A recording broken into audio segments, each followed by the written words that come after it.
संबोधित करें।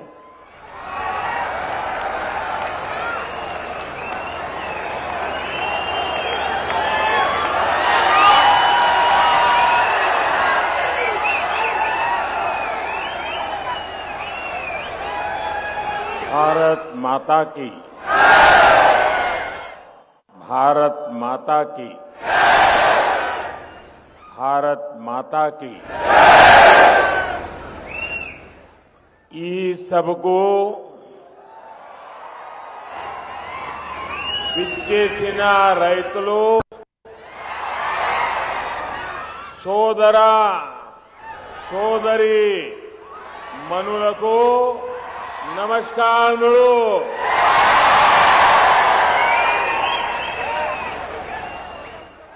तेलंगाना की गवर्नर डॉक्टर तमिलिसाई सौंदरराजन जी, केंद्रीय मंत्रिमंडल में मेरे सहयोगी श्री किशन रेड्डी जी, भगवंत खुबा जी, संसद में मेरे साथी पंडित संजय कुमार जी,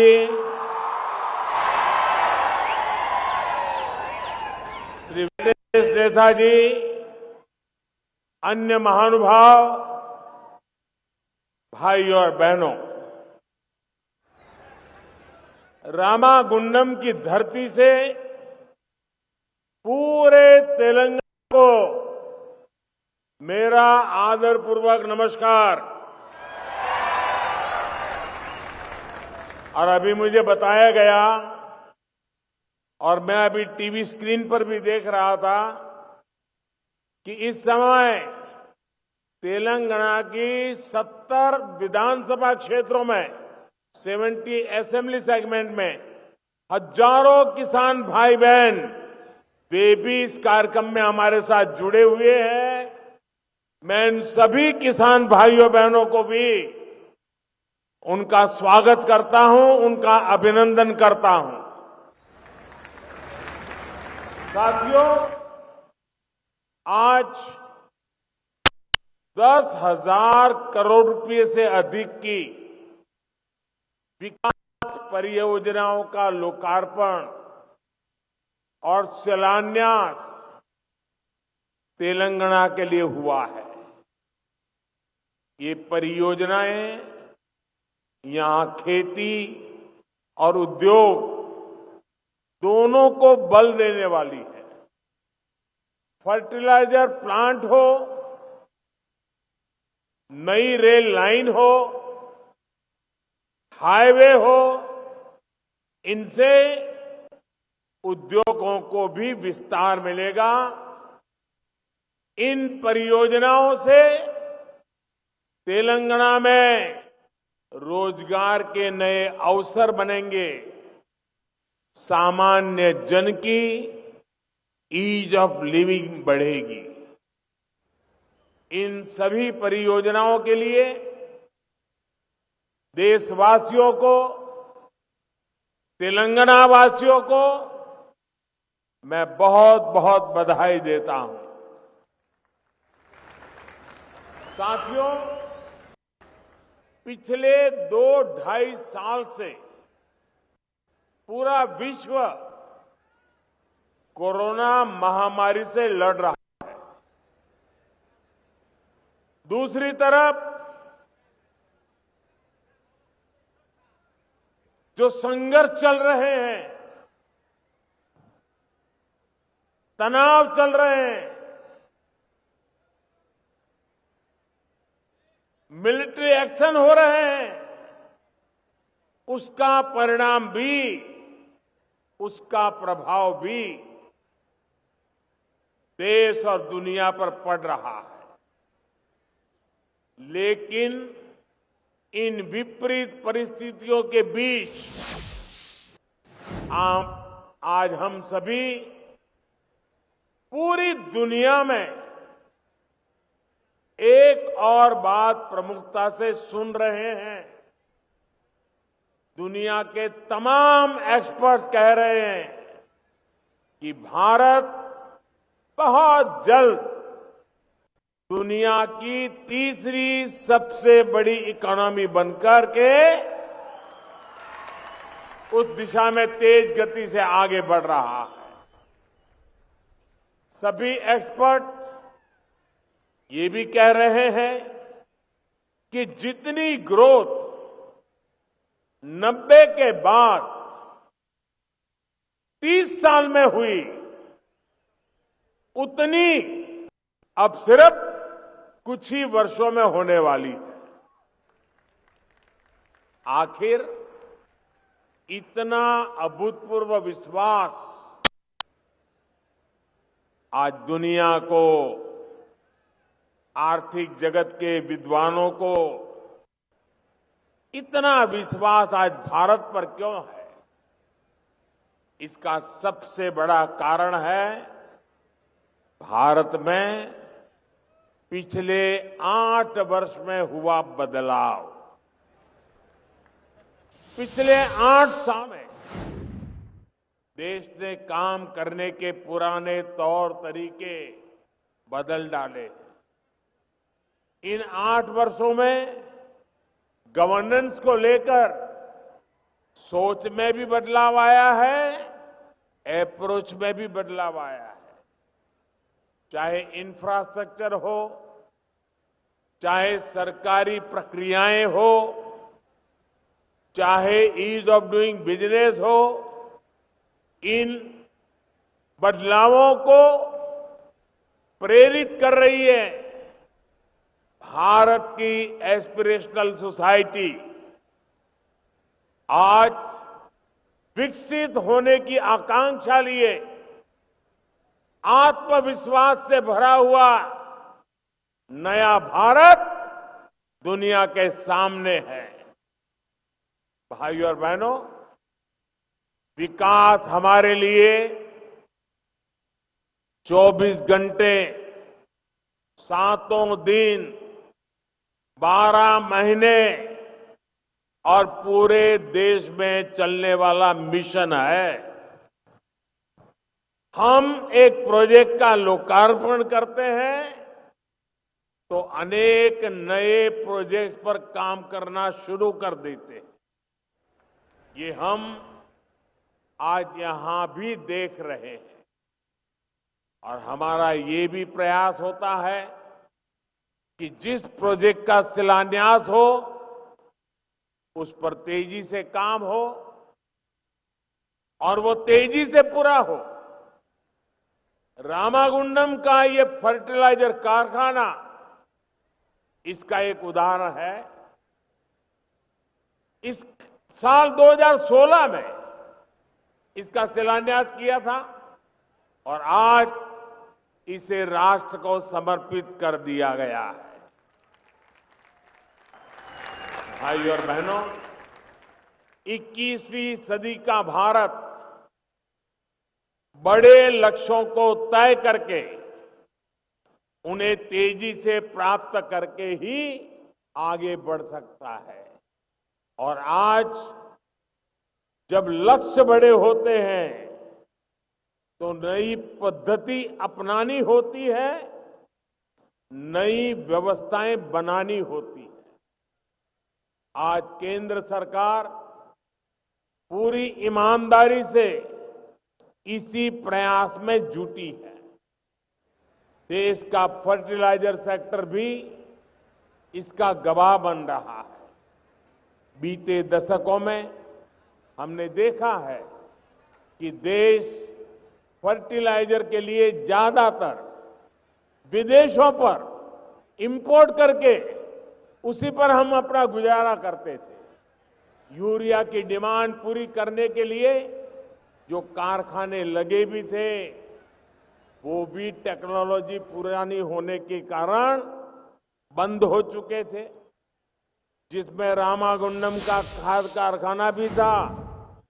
इसके अलावा एक और बड़ी दिक्कत थी, इतना महंगा यूरिया विदेश से आता था लेकिन वो किसान तक पहुंचने के बजाय अवैध कारखानों में चोरी करके पहुंचाया जाता था। इससे किसानों को यूरिया पाने के लिए रात रात भर कतारों में खड़ा रहना पड़ता था और कई बार लाठियां भी झेलनी पड़ती थी। 2014 से पहले हर साल, हर सीजन में यह समस्या किसानों के सामने आती थी। साथियों, 2014 के बाद केंद्र सरकार ने पहला काम ये किया कि यूरिया की 100% नीम कोटिंग कर दी। इससे यूरिया की काला बाजारी रुक गई। केमिकल की फैक्ट्री में जो यूरिया पहुंच जाता था वो बंद हो गया। खेत में कितना यूरिया डालना है ये पता करने के लिए भी किसान के पास बहुत सुविधा नहीं थी, रास्ते नहीं थे। इसलिए हमने किसानों को सॉइल हेल्थ कार्ड इस देने का पूरे देश में अभियान किया। सॉइल हेल्थ कार्ड मिलने से किसान को ये जानकारी मिली कि भाई अगर हमें उपज बढ़ानी है तो बेवजह यूरिया के उपयोग की जरूरत नहीं है। उसको मिट्टी के स्वभाव का पता चलने लगा। साथियों, एक बहुत बड़ा काम हमने यूरिया में आत्मनिर्भरता को लेकर शुरू किया। इसके लिए देश के जो 5 बड़े खाद कारखाने बरसों से बंद पड़े थे, उनको फिर से शुरू करना जरूरी था। अब आज देखिए, यूपी के गोरखपुर में खाद उत्पादन शुरू हो चुका है। रामागुंडम खाद कारखाने का भी लोकार्पण हो गया है। जब ये 5 कारखाने चालू हो जाएंगे तो देश को 60 लाख टन यूरिया मिलने लगेगा। यानी हजारों करोड़ रुपए विदेश जाने से बचेंगे और किसानों को यूरिया और आसानी से मिलेगा। रामागुंडम खाद कारखाने से तेलंगाना के साथ ही आंध्र प्रदेश, कर्नाटका, छत्तीसगढ़ और महाराष्ट्र के किसानों को भी मदद मिलेगी। इस प्लांट की वजह से इसके आसपास दूसरे बिजनेस के अवसर बनेंगे। लॉजिस्टिक और ट्रांसपोर्ट से जुड़े काम खुलेंगे। यानी 6,000 करोड़ रुपए जो केंद्र सरकार ने यहां निवेश किया है, इससे कई हजार करोड़ का लाभ तेलंगाना के नौजवानों को होने वाला है। भाइयों और बहनों, देश के फर्टिलाइजर सेक्टर को आधुनिक बनाने के लिए हम नई टेक्नोलॉजी पर भी उतना ही बल दे रहे हैं। भारत ने यूरिया की नैनो टेक्नोलॉजी विकसित की है। एक बोरी यूरिया से जो लाभ होता है वो नैनो यूरिया की एक बोतल से ही मिलने वाला है। साथियों, खाद में आत्मनिर्भरता कितनी आवश्यक है ये हम आज की वैश्विक परिस्थितियों को देखते हुए और ज्यादा अनुभव कर रहे हैं। कोरोना आया, लड़ाई छिड़ी तो दुनिया में फर्टिलाइजर की कीमत बढ़ गई। लेकिन हमने इन बड़ी कीमतों का बोझ अपने किसान भाइयों बहनों पर नहीं पड़ने दिया। यूरिया का हर बैग जो केंद्र सरकार विदेश से लाती है वो लगभग एक बोरी फर्टिलाइजर बाहर से लाते हैं तो 2,000 रुपये में खरीदते हैं। भारत सरकार 2,000 रुपये देकर के लाती है, लेकिन किसानों से 2,000 रुपया नहीं लेते हैं। सारा खर्च भारत सरकार उठाती है। सिर्फ 270 रुपये में ये फर्टिलाइजर की थैली किसान को मिलती है। इसी प्रकार डीएपी का एक बैग भी सरकार को करीब करीब 4,000 रुपये में पड़ता है, लेकिन किसानों से 4,000 रुपये नहीं लेते हैं। इस एक बैग पर भी सरकार एक एक बैग पर 2,500 रुपया से भी ज्यादा सब्सिडी सरकार देती है। साथियों, बीते 8 वर्षों में किसान को सस्ती खाद देने के लिए ही केंद्र सरकार, ये आंकड़ा भी याद रखना भाइयों, बताना लोगों को, 8 वर्ष में किसान को खाद का बोझ न बढ़े, उसको सस्ती खाद मिले, इसलिए 9.5 लाख करोड़ रुपए यानी करीब करीब 10 लाख करोड़ रुपए भारत सरकार खर्च कर चुकी है। इस वर्ष ही केंद्र सरकार 2.5 लाख करोड़ रुपए से ज्यादा किसानों को सस्ती खाद देने के लिए खर्च करेगी, 2.5 लाख करोड़ रुपया। इसके अलावा हमारी सरकार पीएम किसान सम्मान निधि के तहत भी लगभग 2.25 लाख करोड़ रुपए सीधे किसानों के बैंक खातों में ट्रांसफर कर चुकी है। किसानों के हितों को सर्वोपरि रखने वाली जब सरकार दिल्ली में है, तो किसानों की भलाई के लिए अनेक विध ऐसे प्रकल्पों को आगे बढ़ाते हैं, काम करते हैं। साथियों, दशकों से हमारे देश के किसान खाद से जुड़ी एक और समस्या से भी जूझ रहे हैं। दशकों से खाद का ऐसा बाजार बन गया था जिसमें भांति भांति के फर्टिलाइजर, भांति भांति फर्टिलाइजर के ब्रांड ये बाजार में बिकते थे। इस वजह से किसान के साथ धोखाधड़ी भी बहुत होती थी। अब केंद्र सरकार में इससे भी किसानों को राहत देने की शुरुआत की है। अब देश में यूरिया का सिर्फ और सिर्फ एक ही ब्रांड होगा, भारत यूरिया, भारत ब्रांड। इसकी कीमत भी तय है और क्वालिटी भी तय है। ये सारे प्रयास इस बात का प्रमाण है कि देश के किसानों, विशेष रूप से छोटे किसानों के लिए कैसे हम सिस्टम को रिफॉर्म कर रहे हैं। साथियों, हमारे देश में एक और चुनौती कनेक्टिविटी के इंफ्रास्ट्रक्चर की रही है।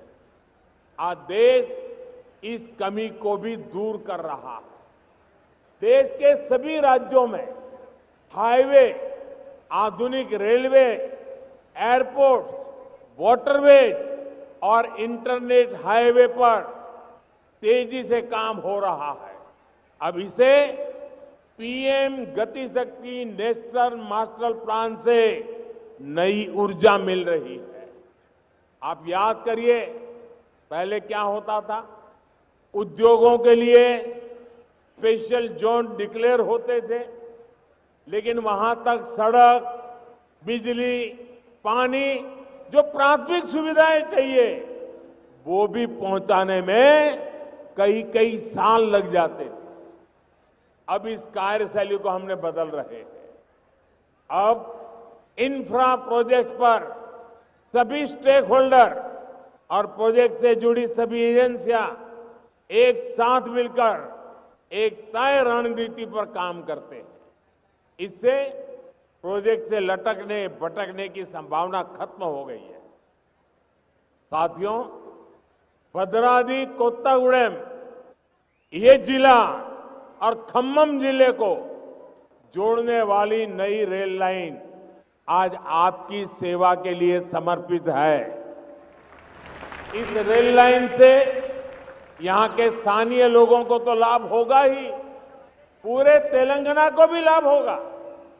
इससे तेलंगाना के बिजली सेक्टर को लाभ होगा, उद्योगों को लाभ होगा और नौजवानों के लिए रोजगार के नए अवसर बनेंगे।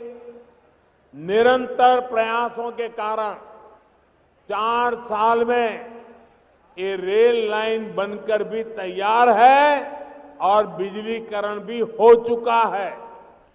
इससे कोयला कम खर्च में बिजली कारखाने तक पहुंच पाएगा और प्रदूषण भी कम होगा। साथियों, आज जिन 3 हाईवे के चौड़ीकरण का काम शुरू हुआ है, उससे कोयला बेल्ट, औद्योगिक बेल्ट और गन्ना किसानों को सीधा लाभ होगा। यहां तो हल्दी की पैदावार बढ़ाने में भी हमारे किसान भाई बहन जुटे हुए हैं। गन्ना किसान हो, हल्दी पैदा करने वाला किसान हो, यहां सुविधाएं बढ़ेगी तो उनके लिए अपनी उपज का ट्रांसपोर्टेशन आसान होगा। इसी प्रकार कोयले की खदानों और बिजली कारखानों के बीच भी सड़क चौड़ी होने से सुविधा होगी, समय कम लगेगा। Hyderabad Warangal industrial corridor, Kakatiya mega textile park की चौड़ी सड़कों से कनेक्टिविटी इनका भी सामर्थ्य बढ़ाएगी। साथियों, जब देश विकास करता है, विकास के कार्यों में गति आती है, तो कई बार राजनीतिक स्वार्थ के लिए कुछ विकृत मानस वाले लोग, कुछ ताकतें अपना अफवाह तंत्र, रूमर्स, अफवाह तंत्र चलाने लगती है, लोगों को भड़काने लगती है। तेलंगाना में ऐसी ही अफवाहें आजकल सिंगारेणी कोयलरीज कंपनी लिमिटेड SCCL और विभिन्न कोल माइंस को लेकर उड़ाई जा रही है। और मैंने सुना है हैदराबाद से उसको हवा दी जा रही है, उसमें नए नए रंग भरे जा रहे हैं। मैं आज जब आपके बीच आया हूं तो मैं कुछ जानकारी आपको देना चाहता हूं, कुछ फैक्ट्स आपके सामने रखना चाहता हूं, कुछ तथ्य आपको बताना चाहता हूं।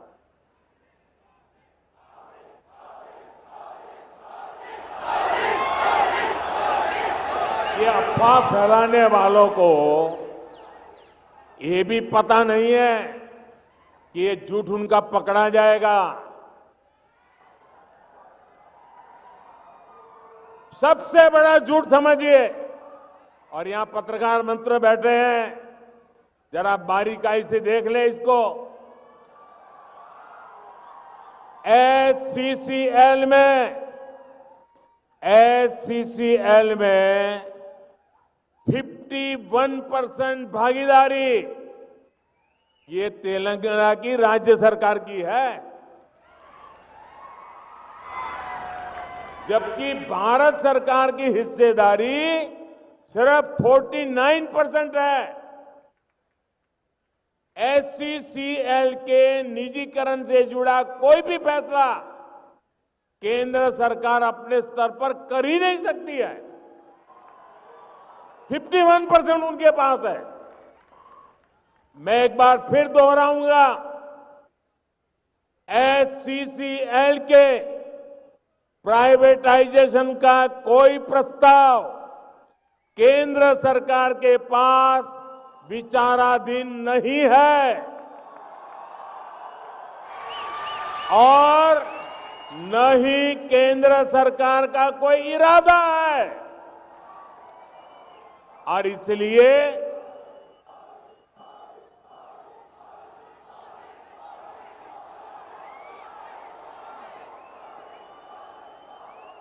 इसलिए मैं अपने भाई बहनों से आग्रह करता हूं कि किसी अफवाह पर जरा भी ध्यान न दे। ये झूठ के व्यापारियों को हैदराबाद में रहने दें। साथियों, हम सभी ने देश में कोल माइंस को लेकर हजारों करोड़ रुपए के घोटाले होते देखे हैं। इन घोटालों में देश के साथ ही श्रमिकों, गरीबों और उन क्षेत्रों का नुकसान हुआ जहां ये माइंस थी। आज देश में कोयले की बढ़ती हुई जरूरत को देखते हुए कोल माइंस की पूरी पारदर्शिता के साथ नीलामी की जा रही है। जिस क्षेत्र से खनिज निकल रहा है उसका लाभ वहां रहने वाले लोगों को देने के लिए हमारी सरकार ने डीएमएफ यानी डिस्ट्रिक्ट मिनरल फंड भी बनाया है। इस फंड के तहत भी हजारों करोड़ रुपए राज्यों को रिलीज किए गए हैं।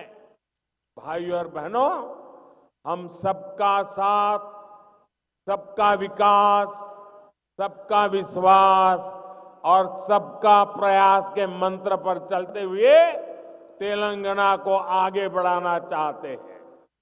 तेलंगाना के तेज विकास के लिए आप सभी का आशीर्वाद हमें मिलता रहेगा।